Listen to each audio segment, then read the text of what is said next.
What's next?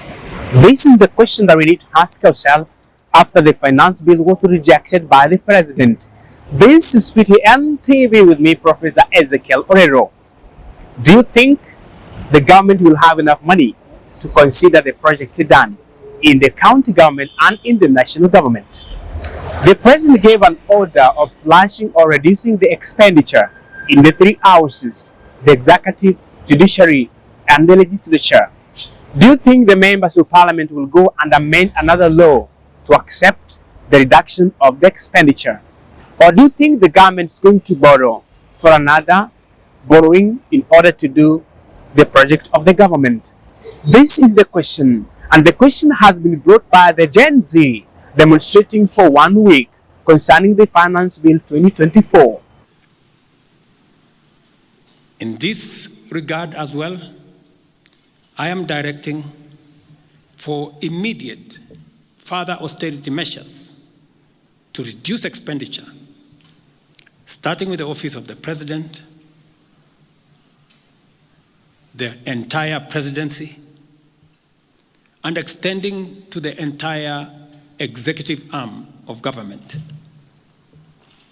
Operational expenditure in the presidency be reduced to remove allocations for the confidential fort, reduce travel, hospitality, purchase of motor vehicles, renovations, and other expenditures.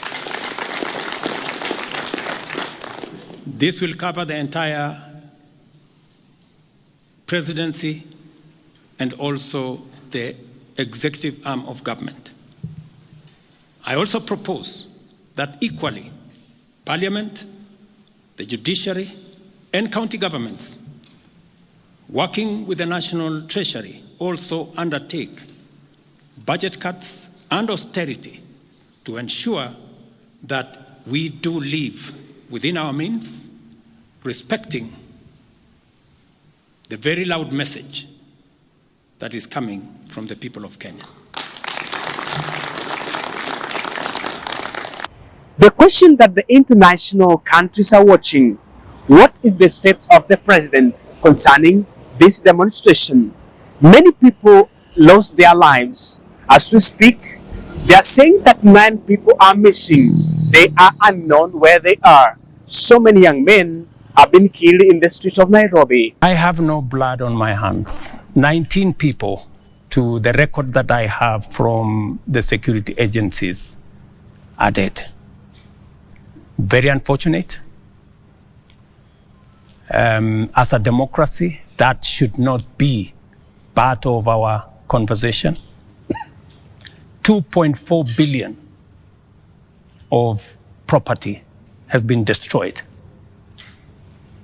The Office of the Chief Justice has been burnt. City Hall has been burnt.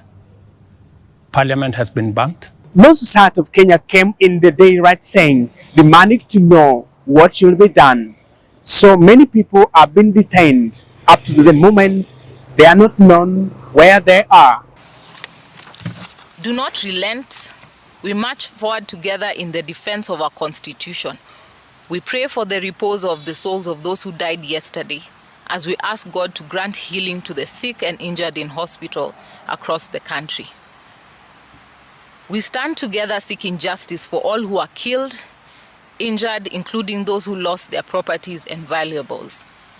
We dare ask that there were demos in Nakuru, there were demos in Nairobi, there were demos in Meru, there were demos in Mombasa, and I say quite curious, there were demos in Kericho and Eldoret.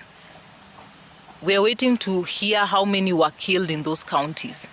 Yet we can see the scores of deaths that were recorded in other counties. And we dare ask these hard questions that the head of state and his Security Council should answer us. The people of Kenya deserve better than this. And more importantly, we're calling upon the head of this great nation, the father of this nation, His Excellency the President. Remember that Kenya is the country that you're governing. Remember that all these people are your people. If you destroy your nation, you won't have a nation to rule over. We're asking you to change your stance, develop a reconciliatory stance, bring your people together, and ensure that you can heal this nation as one.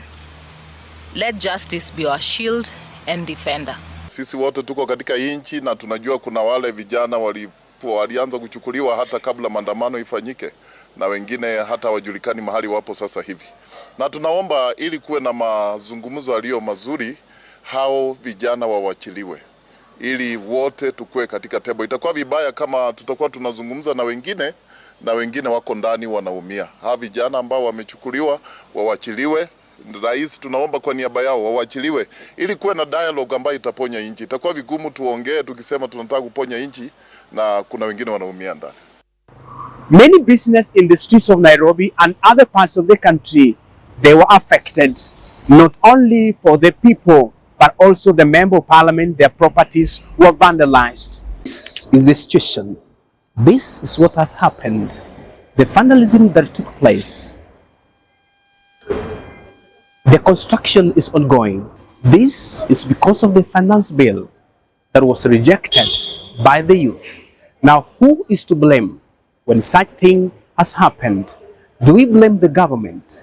Do we blame the owner of the business? Or we blame the protesters? This is the question. Who is going to answer? Who is going to pay? Is it the national government? Is it the county government? Or the Gen Z? This is BTN TV. My name is Professor Ezekiel Orero.